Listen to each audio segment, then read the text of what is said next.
Hello, good morning friends. स्वागत है आप सभी का हमारे YouTube channel Divya steno classes में। अगर आप हमारे चैनल पर नए हैं तो हमारे चैनल को सब्सक्राइब कर लीजिए और बेल आइकन को दबा लीजिए। आज का डिक्टेशन उच्च गति अभ्यास खंड 2 का प्रतिलेखन संख्या 57 है। इससे पहले के सारे प्रतिलेखन आपको इसके प्लेलिस्ट में मिल जाएंगे। तो चलिए स्टार्ट करते हैं अपना डिक्टेशन। स्टार्ट। अध्यक्ष महोदय, भारत संसार के सभी देशों के साथ शांति और मैत्री की नीति का अनुसरण करता रहा है और ऐसे अवसरों पर जब भी यह आशा हुई कि हम शांति स्थापना हेतु कुछ कर सकते हैं, हमारे देश ने जिम्मेदारियों को उठाने में कोई संकोच नहीं किया। कोरिया में मेरी सरकार ने तटस्थ राष्ट्रीय प्रत्यावर्तन आयोग की अध्यक्षता स्वीकार की और युद्धबंदियों के भविष्य के संबंध में अंतिम निर्णय होने तक उनकी देखभाल के लिए संरक्षण सेना वहां भेजी।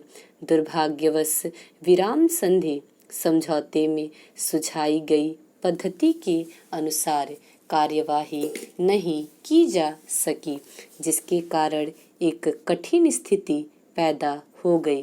कुछ दिनों में ही आयोग अपना काम समाप्त कर देगा।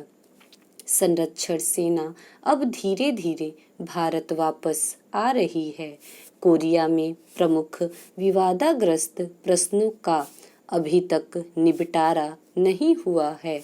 मुझे पूर्ण आशा है कि संयुक्त राष्ट्र संघ की महासभा में अथवा कहीं और इन आवश्यक मामलों को सुलझाने का शीघ्र ही प्रयत्न किया जाएगा। आप सबकी ओर से अपनी ओर से मैं कोरिया में तटस्थ राष्ट्रीय प्रत्यावर्तन आयोग में अपने प्रतिनिधियों और संरक्षण सेना के अधिकारियों तथा सिपाहियों की इस बात के लिए प्रशंसा करना चाहूँगा कि उन्होंने एक कठिन और नाजुक काम को बड़ी योग्यता तथा निष्पक्षता के साथ निभाया।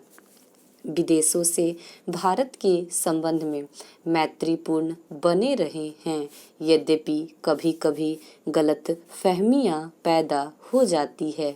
इस समय मेरी सरकार के प्रतिनिधि चीनी गणतंत्र की सरकार से तिब्बत के संबंध में सामान्य हित के विभिन्न मामलों पर बातचीत कर रहे हैं। मुझे पूरी आशा है कि इस बात के परिणाम स्वरूप सभी विशिष्ट समस्याओं के बारे में समझौता हो सकेगा। सोवियत संघ और कई अन्य देशों से हमारी व्यापारिक संधियां हुई हैं। पिछले वर्ष हमारे प्रधानमंत्री पाकिस्तान के प्रधानमंत्री से मिले। ये मुलाकातें मैत्रीपूर्ण थीं और इनके फलस्वरूप दोनों देशों के बीच कई एक विवादाग्रस्त मामलों के बारे में जो बहुत दिनों से चले आ रहे थे, पारस्परिक सद्भावना पैदा हो सकी है। इस दिशा में हम कुछ आगे बढ़े थे, पर दुर्भाग्य से कुछ ऐसी घटनाएं घटी हैं जिनके कारण प्रगति में रुकावटें पड़ रही हैं। मुझे खुशी है कि मेरी सरकार और श्रीलंका की सरकार के बीच श्रीलंका के भारतीय प्रवासियों के प्रश्न पर समझौता हो गया है।